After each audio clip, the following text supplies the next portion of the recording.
Hello and welcome दोस्तों, बहुत बहुत स्वागत है आप सभी का मेरे इस यूट्यूब चैनल क्रिक सुबंधु में। तो भारत और अफगानिस्तान के बीच अगर आप देखो तो तीसरा और आखिरी T20 मैच जो कि वो खेला जाना है आज बैंगलोर के चिन्ना स्वामी ग्राउंड पे।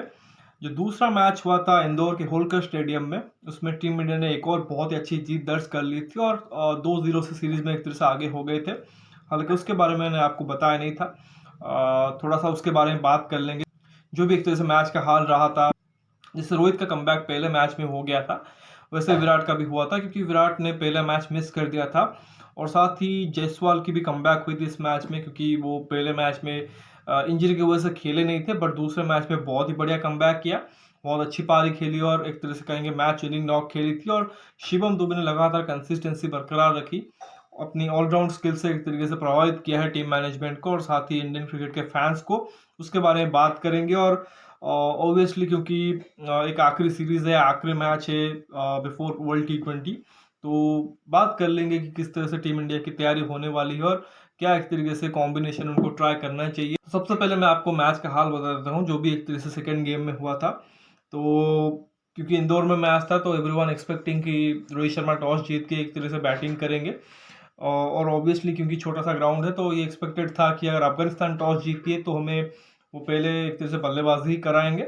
बट हम टॉस जीतते हैं, रोहित शर्मा कहते हैं हम बॉलिंग करेंगे। और काफ़ी फैंस जो कि एक तरह से निराश भी होते हैं, क्योंकि काफ़ी फैंस एक तरह से आए हुए थे कि टीम इंडिया की बैटिंग देखनी है, विराट रोहित की बैटिंग देखनी है कि किस तरह से वो कमबैक में अच्छा करते हैं। और रोहित शर्मा पहले ही मैच में 0 पे आउट हो गए थे, तो उसको देखते हुए लग रहा था कि अगर टीम इंडिया पहले बैटिंग करेगी तो बड़े रन जरूर बनाएगी, क्योंकि इंदौर का ग्राउंड ऐसा है कि मतलब one of the smallest ground in India, कि वानखेड़े हो गया, चिन्ना स्वामी हो गया, अरुण जेटली स्टेडियम जो दिल्ली का है उसी कैटेगरी में आता है।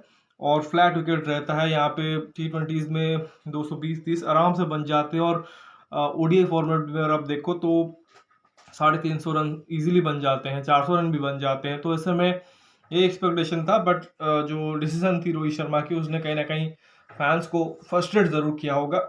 खैर, अफगानिस्तान टीम ने पहले बैटिंग किया और जो उन्होंने पहले मैच में 158 के करीब कुछ बनाए थे उससे थोड़ा बेहतर किया और 172 रन बनाए, हालांकि ऑल आउट जरूर हो गए।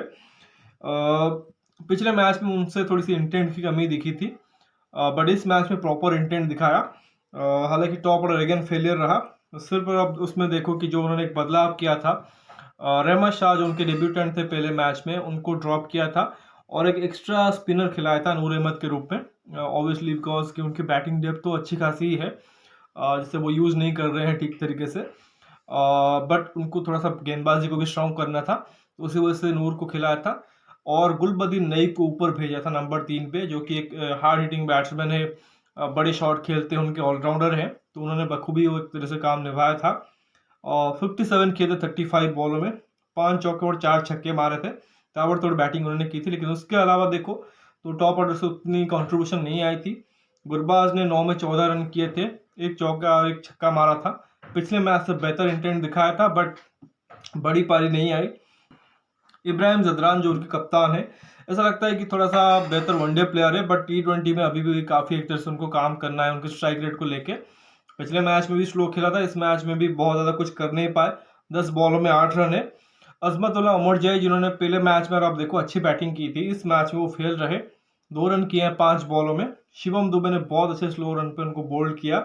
बाकी मोहम्मद नबी ये भी एक तरह से पिछले मैच के सुपरस्टार ही थे, बट इस मैच में सिर्फ उन्होंने आप देखो 14 रन किए हैं 18 बॉलों में, तो वो भी एक तरह से फेल रहे। बाकी अगर आप नीचे देखो तो नजीबुल्लाह जद्रान ने 23 रन किए 21 बॉलों में, एक चौका और 2 छक्का मारा है। स्ट्रगल करते रहे, बट अंत में 1-2 अच्छे शॉट जरूर खेले। करीम जन्नत और मुजीब की अच्छी फिनिश रही।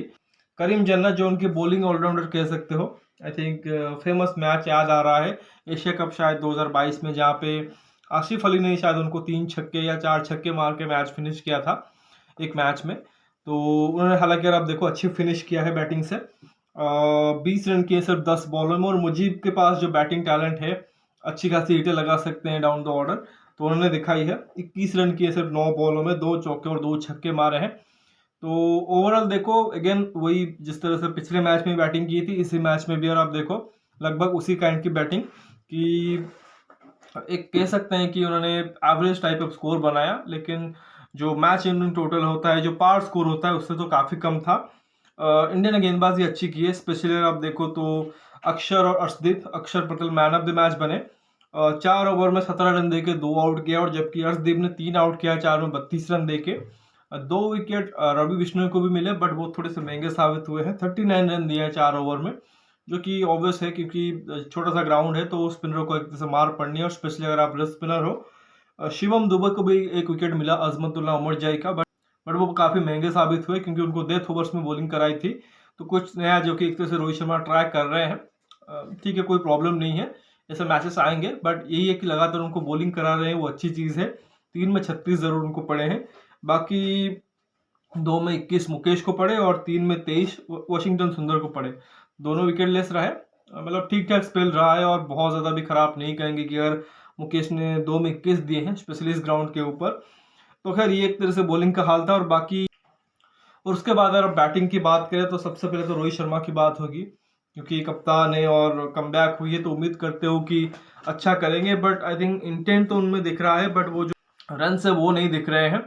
गोल्डन डक पे अगेन आउट हुए हैं, मतलब दूसरी बार 0 पे आउट हुए सीरीज में। पहले मैच में भी 0 पे आउट हुए थे, हालांकि वो काफी अनफॉर्चुनेट था कि रन आउट हो गए थे, वो भी शुभमन की गलती से। बट इस मैच में अगर आप देखो तो पहले ही बॉल पे just short of length ball थी, उसको मारने की कोशिश कर रहे थे, छक्का मारने की, तो पहली बॉल पे बोल्ड हुए। फजल हक फारूकी ने उनको बोल्ड किया, और उसके बाद अगर आप देखो तो विराट आए, उन्होंने भी इंटेंट शो किया, जो कि उन्होंने 2022 में भी शायद करने की कोशिश की थी, जब इंग्लैंड टूर पे आई थिंक उन्होंने कोशिश की थी उस गेम को रिप्लिकेट करने के लिए। बट प्रॉब्लम उनके साथ ये हुई क्योंकि विराट कोहली का गेम वो नहीं है। वो जाने जाते हैं अपनी कंसिस्टेंसी के लिए, जिस तरह से वो मतलब बड़ी पारियां खेलते हैं 60-70 वाली, मैच फिनिश करके आते हैं, तो अक्सर वो गेम दिखता नहीं है विराट का। हालांकि बाद में वो गेम एक तरह से चेंज भी कर दिया था, मतलब टीम मैनेजमेंट समझ गई थी कि अगर हमें विराट से बेस्ट चाहिए तो फिर उनको अपनी नेचुरल गेम ही खेलनी चाहिए। हालांकि जो पाकिस्तान वाला मैच हुआ उसका हमने एग्जाम्पल भी देखा कि किस तरह से वो बेस्ट है अपने गेम में, बट उनकी उसी चीज़ पे एक तरह से क्रिटिसिज्म भी हुआ जब वो सेमीफाइनल मैच में 40 में 50 मार रहे थे। तो आई थिंक वो काफ़ी एक तरह से कहेंगे कि डिपेंड करेगा रिजल्ट क्या होता है। As long as you are winning तो कोई भी एक तरह से सवाल नहीं करेगा, but the moment you loss I think वहाँ पे काफ़ी एक तरह से सवाल उठेंगे। तो अगेन शायद लग रहा है कि टीम मैनेजमेंट उसी फॉर्मूले में जा रही है कि एक ही तरीके से खेलना है और एक ही तरीके से सारे के सारे बैट्समैन खेलेंगे। उस टाइम पे उन्होंने बाद में बदलाव कर दिया था, वर्ल्ड कप में तो डेफिनेटली हुआ था, क्योंकि ना तो रोहित उस हिसाब से खेल पाए थे इंटेंट के साथ। केएल राहुल को तो उन्होंने अलाउ ही कर दिया था कि आप जाके पहला ओवर आराम से खेल लिए, मतलब मेडन भी खेल लीजिए। तो केएल ने भी आई थिंक अपने हिसाब से खेला था, और विराट ऑब्वियसली अपने हिसाब से खेले थे, बट उन्होंने रिजल्ट प्रोड्यूस करके दिए थे। तो इस बार क्या हो रहा है कि अगेन देखो, जिस तरह से रोहित शर्मा पहले ही बॉल पे मारने की कोशिश कर रहे थे, इवन हमने विराट और शुभमन को भी देखा है कि शुभमन पिछले मैच में वो 180-81 के स्ट्राइक रेट से बैटिंग करके गए हैं। इनफैक्ट आई थिंक 190 का कुछ स्ट्राइक रेट था। यहाँ पे भी अगर आप देखो विराट ने आई थिंक ताबड़तोड़ बैटिंग की है, और जायसवाल का तो I think career strike rate ही 160 के पार है, तो वो भी तगड़ा बैटिंग करते हैं। तो शायद लग रहा है कि एक मिशन है कि अगर हमें वर्ल्ड कप जीतना है तो फिर हम इसी तरीके से खेलेंगे। बट मुझे फिर भी लग रहा है कि शायद सिचुएशन स्पेसिफिक होना चाहिए कि अगर अच्छी विकेट है, फ्लैट विकेट है, छोटा ग्राउंड है, अच्छे से बॉल बैट पे आ रहा है, तो आई थिंक इस प्रकार की गेम में कोई दिक्कत नहीं है। बट आपको भी पता है कि वेस्ट इंडीज कंडीशन में वहाँ पे बॉल फंस के आती है, मतलब जितने मैचेस होते जाएंगे उतने आई थिंक थोड़ी सी मुश्किल भी हो सकती है बैटिंग। तो उस जगह पे आई थिंक आपको वो जो सेकेंड गेम है आपका, जिसमें आई थिंक देखो विराट भी मास्टर है, रोहित शर्मा भी खेल सकते हैं, आई थिंक वो चीज़ भी दिखानी पड़ेगी। और खैर ये देखिए कि स्कोर कार्ड का जो हाल रहा है, जायसवाल ने 68 किए हैं 34 बॉल में, बहुत तगड़े बैटिंग कर रहे थे, बहुत लंबे लंबे छक्के मारे हैं, इनफैक्ट 6 छक्के मारे हैं, 5 चौके भी मारे हैं, 200 के स्ट्राइक रेट से बैटिंग किया है। विराट एज आई सेड की 29 फ्रॉम 16, 5 चौके और 181 के स्ट्राइक रेट से बैटिंग किया है। दैट मीन्स क्लियर इंटेंट था और क्लियर मैसेज था मैनेजमेंट की तरफ से, आप जाके अपने आप को एक्सप्रेस करिए। शॉट मारने के चक्कर में ही आउट हुए, कोई प्रॉब्लम नहीं है क्योंकि टीम इंडिया जीत गई है। बट जब टफ सिचुएशन आएगा तो आई थिंक हो सकता है कि विराट कोहली जो कि सिचुएशन के हिसाब से ही खेलेंगे। बट सबसे बड़ा जो स्टैंड आउट फैक्टर रहा है इस सीरीज में आई थिंक टीम इंडिया के लिए, वो रहे हैं शिवम दुबे। मतलब with his all skill, batting bowling fielding हर जगह पे, specially with bat and ball. Fielding तो खैर ठीक है, एक तरह से हर एक फील्डर करता है, बट जिस तरह से उन्होंने गेंदबाजी भी की है कि मतलब लगातार ओवर करा रहे हैं, विकेट भी ले रहे हैं, और specially with the bat I think उनकी एबिलिटी के ऊपर किसी को शक नहीं था जो छक्के मारने की है। बट आई थिंक जो टेम्परामेंट है कि किस तरह से गेम चलाना है, मैच फिनिश करके लेके जाना है और स्ट्राइक रोटेट करना है, स्पेशली शॉर्ट बॉल को काउंटर करना है, आई थिंक इन सब चीज़ों पे एक तरह से उन्होंने काम किया है। और आई थिंक सीएसके का और एमएस का भी बहुत बड़ा हाथ उसमें रहा है, उसके बारे में उन्होंने ज़रूर बताया है, क्योंकि चेन्नई से एक तरह से जुड़ने के बाद ही एक तरह से कह सकते हैं उनकी कॉन्फिडेंस वापसी हुई है। और आई थिंक जिस कॉन्फिडेंस के साथ वो बैटिंग कर रहे हैं, एक ही ओवर में मोहम्मद नबी जो ऑफ स्पिनर है, और ऐसा नहीं कोई हल्के ऑफ स्पिनर है, अच्छे खासे गेंदबाज है, उनको हैट्रिक छक्के मार दिए। हालांकि गेंद भी बहुत खराब ही डाली थी, बट वो कॉन्फिडेंस होना चाहिए कि आप इस तरह से बैटिंग कर पाओ। 32 बॉलों में 63 किए और लगातार दूसरी पारी अगर आप देखो तो उन्होंने मैच विनिंग नॉक खेला है। पिछले मैच में मैन ऑफ द मैच भी थे, 5 चौके और 4 छक्के मारे हैं। तो मतलब अभी भी देखो कि जिस तरह से जिस रोल पे वो खेल रहे हैं, हार्दिक पांड्या की बैकअप के रूप में अच्छा कर रहे हैं। और द मोमेंट हार्दिक पांड्या अगर मतलब कोई प्रॉब्लम होती है और अवेलेबल नहीं हो पाते हैं मेन वर्ल्ड कप के टाइम, तो आपके पास एक प्लेयर रेडी है जिसको कि आप यूज़ कर सकते हो। और इनफैक्ट आप उनको ट्रैवलिंग रिजर्व में भी रख सकते हो कि अगर ज़रूरत पड़े तो बाद में आप टीम में ऐड कर भी सकते हो। उसके अलावा देखो तो जितेश ने 0 किए 2 बॉलों में, रिंकू सिंह ने 9 में 9 किया है, 1 चौका मारा है और नॉट आउट गए हैं। और आई थिंक देखो रिंकू ने तो अपना काम एक तरह से बहुत अच्छे से किया है, बट जितेश के लिए यही है कि देखो उनका जो अभी इम्पैक्ट है स्ट्राइक रेट वाइज वो तो बहुत बहुत अच्छा है। मतलब जो भी एक तरह से उन्होंने 8-10 मैचेस खेले हैं, मतलब जो उनकी बैटिंग आई है उसमें बहुत ही अच्छा उन्होंने किया है। 150 के ऊपर की उनकी स्ट्राइक रेट है, बट आई थिंक एवरेज बहुत कम है। और उसका एक रीज़न ये है कि मैच फिनिश नहीं कर रहे हैं। मतलब ठीक है वो इंटेंट दिखा रहे हैं, बट आई थिंक अगर मैचेस फिनिश करेंगे जस्ट लाइक रिंकू सिंह, उनके मतलब जैसा अगर मैच फिनिश कर देंगे तो आई थिंक और भी बेहतर होगा, क्योंकि ऐसे में देखो उनके ऊपर प्रेशर नहीं आएगा। क्योंकि अगर ऐसे वो विकेट फेंक के जाएंगे, मतलब पिछले मैच में भी मैच फिनिश नहीं कर पाए थे, अच्छे खासे रन तो बना दिए थे बट मैच फिनिश नहीं किया था। इस मैच में तो दूसरी बॉल पे आउट हो गए जहाँ पे उनको मैच फिनिश करना चाहिए था। तो अभी भी देखो उन्होंने बहुत ज़्यादा कुछ गलत तो नहीं किया है, बट आगे उनको और भी ज़्यादा बेहतर करना पड़ेगा और मैचेस जो कहते हैं ना एंड लाइन क्रॉस करानी पड़ेगी, तभी जाके एक तरीके से जो पोजीशन है वो सिक्योर कर पाएंगे। क्योंकि अभी तो देखिए रिंकू सिंह की भी जगह जो कि वो 15 में तो फिक्स है, बट 11 में अभी फिक्स नहीं है, क्योंकि कॉम्बिनेशन की वजह से वो बाहर हो सकते हैं। लेकिन जितेश जो कि हो सकता है कि अगर इसी तरीके से कुछ और मैचेस गए, हालांकि ये आखिरी मैच है एक तरह से कह सकते हैं जो अभी आज होने वाला है, तो उम्मीद यही करेंगे कि अगर मौका मिलता है तो एक अच्छी पारी खेले और अगर सिचुएशन आती है तो वो मैच फिनिश करके जाए, कि वो एक तरह से काफ़ी बड़ी चीज़ है। बाकी अगर आप देखो तो अगर गेंदबाजी की बात करें अफगानिस्तान के लिए, तो स्पिनर काफ़ी पिटे हैं।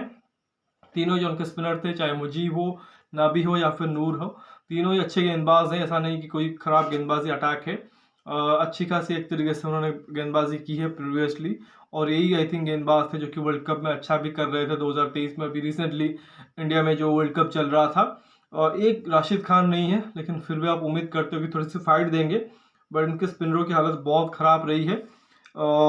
मुजीब को और अब देखो 2 में 32 पड़े हैं और 2 में 30 नाबी को पड़े हैं, और नूर ने 3 में 35 दिए हैं, तो सभी की पिटाई हुई और कोई भी विकेट ले पाया। करीम जन्नत ने अंत में आकर आप देखो तो उन्होंने आई थिंक जायसवाल को आउट किया और फिर जितेश को भी शायद आउट किया है। 2 में सिर्फ 13 रन दिए हैं। बाकी 1 विकेट नवीन को मिला जो उन्होंने विराट को आउट किया था, और 1 विकेट फरूकी को जो उन्होंने रोहित को आउट किया था। तो ये एक तरह से गेंदबाजी का हाल था, बट बहुत ज़्यादा आप उसको अच्छा नहीं मानोगे। दोनों ही मैचेस में आई थिंक निराश किया उनके गेंदबाजों ने और उनके बल्लेबाजों ने भी। थोड़ा सा फाइट अगर वो देंगे और भी बेहतर हो सकता है। तो वो तो उम्मीद करें कि आज के मैच में चिन्नास्वामी वो करके दे, स्पेशली विद द बैट, क्योंकि टॉप ऑर्डर से वो एक तरह से कंट्रीब्यूशन नहीं आ रहा है, चाहे गुरबाज हो गए या इब्राहिम जदरान हो गए, स्पेशली गुरबाज, क्योंकि उनसे काफ़ी उम्मीद है। एक अच्छे T20 प्लेयर है, दुनिया भर के T20 लीग में जाके खेलते हैं, IPL का भी हिस्सा है, KKR के लिए खेलेंगे। पिछले साल में आई थिंक एक अच्छा नॉक भी खेला था। तो उनसे तो उम्मीद है कि चिन्नास्वामी ग्राउंड पे जहाँ पे उनको एक्सपीरियंस होगा तो वहाँ पे जाके अच्छा करे, ताकि जो टीम है उनकी वो इतनी वन साइडेड मैच ना हारे। 15.4 ओवर में अगर आप देखो 172 रन इंडिया ने चेस कर लिया, तो आप सोचिए 220-25 रन भी होते तब भी शायद चेस हो जाते। तो आई थिंक उनको कोशिश यही करनी चाहिए, एटलीस्ट एक फाइटिंग टोटल ज़रूर दे। ये बिलो पार टोटल में आई थिंक कुछ भी नहीं होने वाला है। खैर ये मतलब टीम इंडिया के लिए बहुत ज़्यादा कुछ बड़ा चैलेंज था नहीं, बायलैटरल सीरीज जीतना, और स्पेशली अफगानिस्तान के अगेंस्ट। हमने तो इससे भी यंग टीम के साथ ऑस्ट्रेलिया को और साउथ अफ्रीका को एक तरह से कॉन्टेस्ट दिया है, मतलब ऑस्ट्रेलिया को तो घर पे हराया है, साथ में साउथ अफ्रीका में अगर आप देखो तो सीरीज बराबर करके आए थे, तो ये कोई बहुत बड़ी चैलेंज तो है नहीं। बट टीम इंडिया को यही कोशिश करनी चाहिए कि वर्ल्ड कप में अच्छा करे, और उसी को लेकर आई थिंक जो मेरा अगला पॉइंट भी यही है कि जो कॉम्बिनेशन है वो एक तरह से सही तरीके से एक तरह से फॉर्मेशन करना।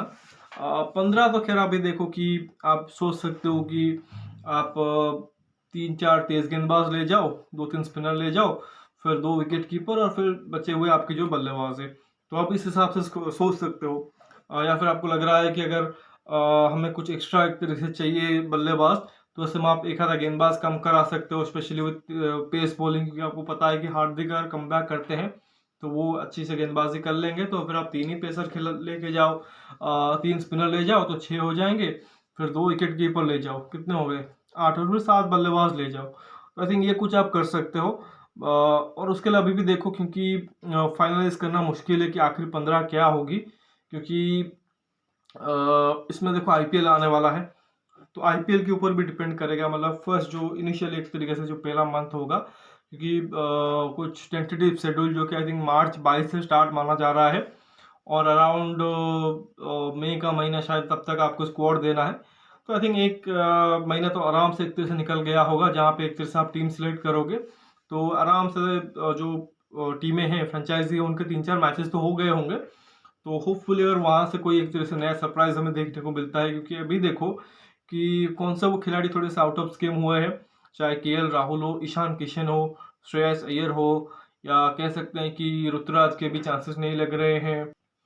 गेंदबाजी वाइज देखो तो और भी आई थिंक जो सीनियर गेंदबाज है वो भी हो गए, शमी हो गए, क्या उनके तरफ कम बैक करेंगे, या फिर कुछ नए जैसे मोहसिन खान हो गए, एक आकाश मधवाल जो कि मुंबई के लिए खेलेंगे, क्या दीपक चहर को कंसिडर करेंगे वो बॉलिंग ऑलराउंडर के रूप में। आई थिंक ये तो अभी आई थिंक आईपीएल में एक तरह से पता लगेगा, क्योंकि वो भी इस समय स्क्वाड में नहीं है, लेकिन इस समय जो स्क्वाड में है और हमारे उसी से एक तरह से कॉम्बिनेशन एक तरह से फॉर्मेशन करने की कोशिश करें, मतलब 11 बनाने की कोशिश करें, तब भी दिक्कत आ रही है। और सबसे बड़ा दिक्कत तो ये है कि रिंकू, जायसवाल और स्काई को तीनों को एक साथ फिट करना है, क्योंकि ये तीनों ऐसे खिलाड़ी हैं जो कि आप डेफिनेटली चाहते हो आपके प्लेइंग 11 का हिस्सा हो, बट क्योंकि आपने जो आपके 2 सीनियर खिलाड़ी है रोहित और विराट, उनको अब एक तरह से कम बैक कराया है, मतलब 14 महीने के बाद, तो उसी वजह से देखो, क्योंकि उस टाइम पे वो नहीं थे, तो ये तीनों प्लेयर एक साथ खेल रहे थे और रिजल्ट भी प्रोड्यूस कर रहे थे और अपने तरीके से ही खेल रहे थे। बट क्योंकि अब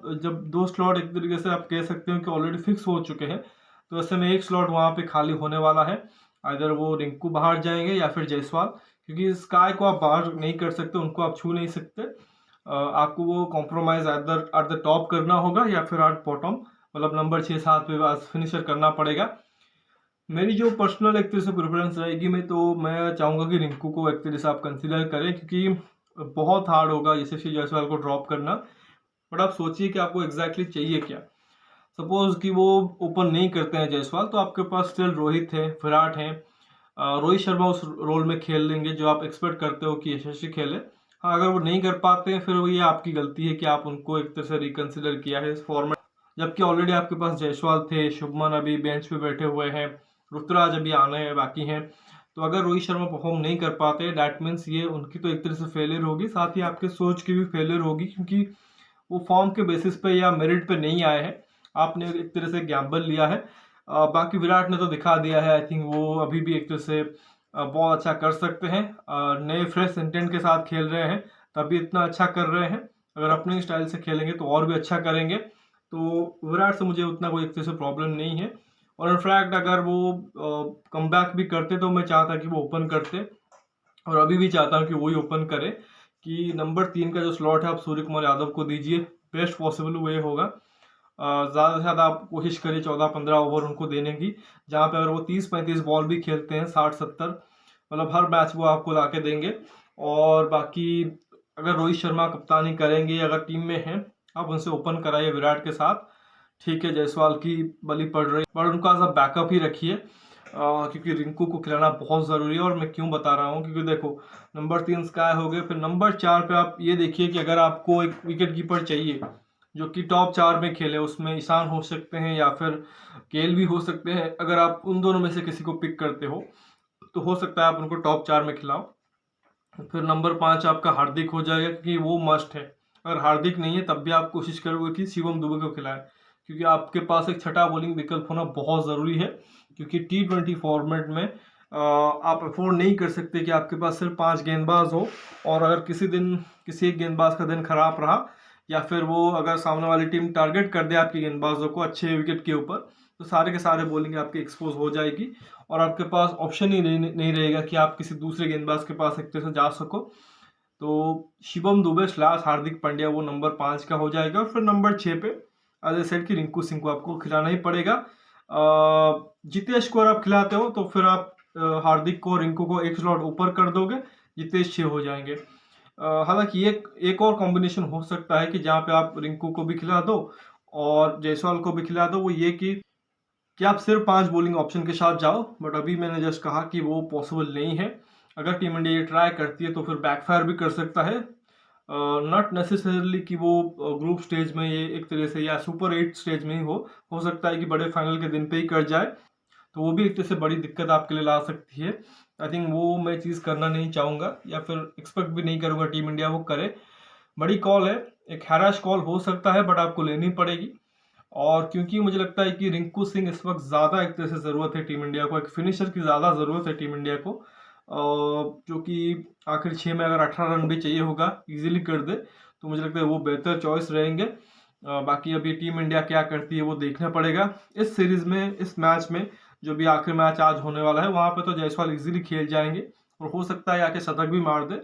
बट स्टिल मुझे लगता है कि जब वर्ल्ड कप की एक तरह से आप 11 अनाउंस करोगे तो आई थिंक अगर आप उनको नहीं रखोगे तो मुझे लगता है कि वो आपको बेटर बैलेंस देगा, क्योंकि आप रिंकू को भी एक तरह से अकोमोडेट कर पाओगे।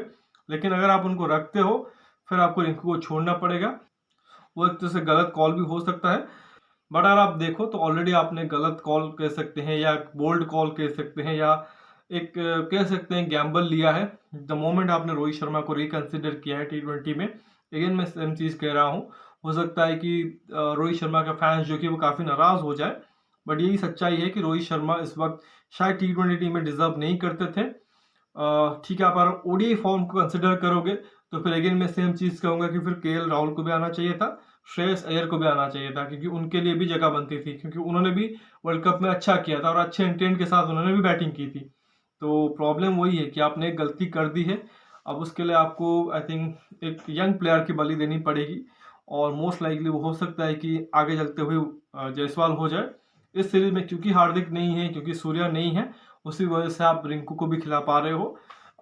यशस्वी भी एक तरह से प्लेइंग 11 का हिस्सा है, बट ऑलरेडी आप देख रहे हो कि एक शुभमन गिल बाहर बैठा हुआ है, एक तिलक वर्मा को आपने बाहर बैठाया हुआ है। तो काफ़ी एक तरीके से कह सकते हैं कि प्रॉब्लमेटिक होने वाली है जो कॉम्बिनेशन है, specially for the selectors and obviously for team management. बस वही है कि वो गलती ना करे जो प्रीवियसली एक तरह से दोहराते आए हैं। इस बार बेटर रिजल्ट की उम्मीद करेंगे और बेटर एक तरीके से एग्जीक्यूशन की उम्मीद करेंगे। खैर ये तो एक तरीके से हो गई टीम इंडिया की बात। आई थिंक किस तरह से वो सोच सकते हैं और क्या एक तरह से तैयारी हो सकती है। बाकी अभी और भी आई थिंक चीज़ें हैं। आई थिंक वर्ल्ड कप में तो अभी टाइम है, अभी टेस्ट श्रृंखला भी होना है, उसके बाद आईपीएल भी होना है, तो हर एक चीज़ के बारे में बात करेंगे, स्पेशली टेस्ट मैचेस के बारे में, इंग्लैंड टीम के बारे में बात करेंगे और साथ ही टीम इंडिया की तैयारी के बारे में। और ऑब्वियसली शायद मैंने पॉसिबल बैटिंग लाइनअप तो आपको बता ही दी थी जब मैंने स्क्वाड का एक तरह से आपको बताया था, बट जैसे जैसे मैच नज़दीक आएगा उसके बारे में बात करेंगे और क्या एक्सपेक्ट कर रहे हैं। बाकी आईपीएल के बारे में तो वो मतलब रिटेंशन के टाइम पे थोड़ा सा फंस गया था, उसी वजह से वीडियो बना नहीं पाया था, बट आगे बनाऊंगा उसके बारे में, हर एक टीम के बारे में बात करेंगे, कॉम्बिनेशन क्या बनेगा हर एक टीम का उसके बारे में ज़रूर बात करेंगे। और ऑब्वियसली वर्ल्ड कप के लिए तो एक तरह से तैयारी चल रही है, तो लेट्स सी कि आगे क्या होता है। बाकी आप मैच देखिए आज रात को और होपफुली टीम इंडिया जो कि क्लीन स्वीप करेगी, 3-0 से सीरीज जीतेंगे और बहुत ज़्यादा प्रॉब्लम होनी नहीं चाहिए। आई डोंट थिंक कि कोई बदलाव होने वाला है, क्योंकि टॉप ऑर्डर में तो कोई बदलाव होगा नहीं। जायसवाल ने एक मैच खेला है, विराट ने एक ही मैच खेला है, रोहित की दोनों पारियां खराब हुई है, 0 पे आउट हुए हैं, तो वहाँ पे तो कोई बदलाव होगा नहीं। दैट मीन्स तिलक और सुमन को अभी भी एक तरीके से बेंच पे ही रहना पड़ेगा। फिर मिडिल ऑर्डर में आओगे, नंबर 4 पे दुबे इतना अच्छा कर रहे हैं, आप उनको और भी थोड़ा सा अपॉर्चुनिटीज देना चाहोगे। फिर नंबर 5 पे जितेश को और रिंकू को और भी आई थिंक बेहतर करना है, स्पेशली जितेश को मैच फिनिश करके जाना है। रिंकू तो खैर अभी सीरीज में उतनी अपॉर्चुनिटी उनको मिली नहीं है और वो चाहेंगे कि एक टफ सिचुएशन में उनकी बैटिंग आए, और स्पेशली अगर पहले बैटिंग आती है तो आई थिंक और भी बेहतर होगा कि इनफ अपॉर्चुनिटी मिले हमारे ये बल्लेबाजों को। तो वो भी एक तरीके से नहीं चाहेंगे कि बदलाव हो। तो संजू का मुझे नहीं लगता अभी बनेगा, और आपको देना भी नहीं चाहिए अभी, क्योंकि एक सेटल टीम आप खिला रहे हो। बाकी हाँ, एक और चीज़ मैं आई थिंक मैं आपको बताना चाहता था पर्सनली, मैं चाहता था कि वो शायद पहले ही अगर हो जाता तो बेहतर होता कि इस सीरीज में, क्योंकि आप अफगानिस्तान के अगेंस्ट खेल रहे हो, तो अगर वो आप वॉशिंगटन सुंदर की जगह पर आप तिलक वर्मा को खिलाते और दुबे को, मतलब दोनों को एक तरह से कंसिडर करते, एक एक्स्ट्रा बैटर खिलाते, तो उस केस में क्या होता कि अब जो फिफ्थ बॉलर है वो दुबे और तिलक होते, तो ऐसे में आप दोनों को ट्राई कर सकते थे विद द बॉल। बट शायद वही है, टीम मैनेजमेंट अभी उतना एक तरह से कोशिश नहीं कर रहे उस चीज़ की। फिर क्या होगा कि आपको फिर बैटिंग ऊपर नीचे करना पड़ेगा। आई थिंक ठीक है, अपनी जगह पे सही है, बट वो एक आई थिंक मुझे लगता है कि बेहतर ऑप्शन हो सकता था कि आप अपने जो दोनों ही पार्ट टाइम गेंदबाज है उनको 2-2 ओवर दो, या किसी से 3 ओवर भी कराओ, और कोशिश करो कि उनसे वो फिफ्थ बॉलर की जो कोटा है उसे पूरी करने की, जिससे कि आपके पास एक अच्छा खासा मौका रहता है आपके जो फिफ्थ बॉलिंग विकल्प उनको ट्राई करने में। क्योंकि यहाँ पे देखो कोई ना कोई गेंदबाज जो कि अंडर यूटिलाइज हो रहा है। दूसरे मैच में अगर आप देखो तो वाशिंगटन और मुकेश ने मिलकर 5 ओवर डाले हैं, शिवम दुबे ने 3 ओवर डाले हैं। तो काफ़ी सारे गेंदबाज को जो ओवर से जो कोटे हैं वो पूरे नहीं हो रहे हैं, तो वो चीज़ आप कोशिश कर सकते थे। बट आई डोंट थिंक कि टीम इंडिया आखिरी मोमेंट पे आके वो चीज़ करेगी। खैर अगर वो ट्राई कर लेते तो बेहतर होता। खैर अभी तो बस यही एक्सपेक्ट करेंगे कि 3-0 से आप सीरीज जीतो और टेस्ट सीरीज पे फोकस करो। बाकी रणजी ट्रॉफी भी चल रहा है, तो उसमें जो बाकी खिलाड़ी बच जाएंगे जो स्क्वाड में नहीं होंगे वो जाके खेल लें, और फिर आईपीएल और फिर T20 वर्ल्ड कप। तो फिर काफ़ी इंटरेस्टिंग होने वाला है आने वाला टाइम। तो वेट करिए तब तक का, तो इंतज़ार रहेगा टीम इंडिया की एक तरीके से जो वर्ल्ड कप के लिए एक तरह से तैयारी रहती है आगे की। तो फिलहाल इस वीडियो बस इतना ही। आशा करता हूँ कि वीडियो ज़रूर आपको पसंद आएगा। वीडियो को लाइक करना मत भूलिए, साथ ही चैनल को सब्सक्राइब और शेयर ज़रूर करिए दोस्तों तक, ताकि वो लोग भी सब्सक्राइब और शेयर करें। कमेंट सेक्शन में आप फीडबैक दे सकते हो। जैसा ही कहा, अभी टीम बनाना 15 बनाना बहुत मुश्किल है, बट जो भी एक तरह से आपकी सोच है उसको ज़रूर एक तरह से कमेंट सेक्शन में रखिए। जो भी एक तरह से आप प्लेयर चाहते हो कि 15 का हिस्सा बने, जो 11 का हिस्सा बने। बाकी नोटिफिकेशन की घंटी दबा लीजिए ताकि हर एक वीडियो की अपडेट आपको टाइम पे मिलती रहे। मिलते हैं अगले वीडियो में, तब तक धन्यवाद। जय हिंद।